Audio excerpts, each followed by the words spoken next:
وزیر اعلیٰ سندھ مراد علی شاہ کی کراچی میں عظیم صوفی بزرگ عبداللہ شاہ غازی کے عرس کے اختتامی روز مزار پر آمد، پھولوں کی چادر چڑھائی اور فاتحہ خوانی بھی کی۔ وزیر اعلیٰ سندھ نے میڈیا سے گفتگو میں کہا کہ قوم کی حمایت کے ساتھ بہادر افواج پاکستان نے بھارت کو اس کے فالس فلیگ آپریشن کا منہ توڑ جواب دیا۔ یہ بھی کہا کہ بلاول بھٹو کی سفارتکاری نے دنیا پاکستان مثبت چہرہ اجاگر کیا۔ بھارت نے حملہ کیا تھا پاکستان کے اوپر، ایک انت وہ کٹایا کہ ایک فالس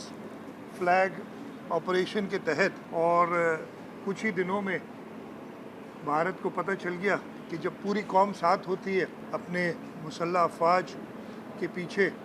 تو کس طریقے سے ظالم ہوتا ہے، اس کا ظلم ختم ہوتا ہے۔ ایک سوال کے جواب میں مراد علی شاہ بولے کہ فیلڈ مارشل عاصم منیر اور ڈونلڈ ٹرمپ کی ملاقات کے بھی اچھے نتائج سامنے آ رہے ہیں۔ وزیر اعظم نے، اس